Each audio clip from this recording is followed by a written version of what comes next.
দেখো এরকম একটা ফ্রুটসের ডেকোরেট পেলে কেমন লাগে বলো তো। এটা আমি বানিয়ে ফেলেছিলাম আম দিয়ে। দেখো কি বড় আমটা। আর আমটা আমি পেয়েছিলাম আমার ছেলের স্কুলের ফ্রেন্ডের মায়ের থেকে।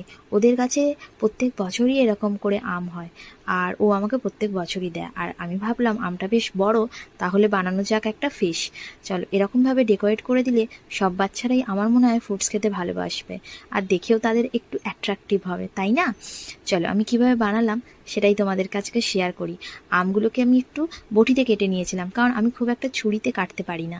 তো সেই কারণে আমটাকে একটু বটিতে কেটে নিয়ে তারপর এরকম করে ছুরি দিয়ে কেটে কেটে খুব সুন্দর করে একটু শেপ বানিয়ে নিলাম, মাছ শেপ। ঠিক আছে, ফিশ শেপের করার চেষ্টা করলাম, যাতে বাচ্চারা একটু ভালোবাসে, যাতে মনে হয় এটা মাছের মতোই দেখতে হয়েছে। কারণ বাচ্চাদের, আজকালকার বাচ্চাদের বোকা বানানো এতটা সহজ নয়। ওরা যতই হোক আমাদের থেকে অনেক অ্যাডভান্স। আমরা যেরকম ছিলাম হয়তো সেরকম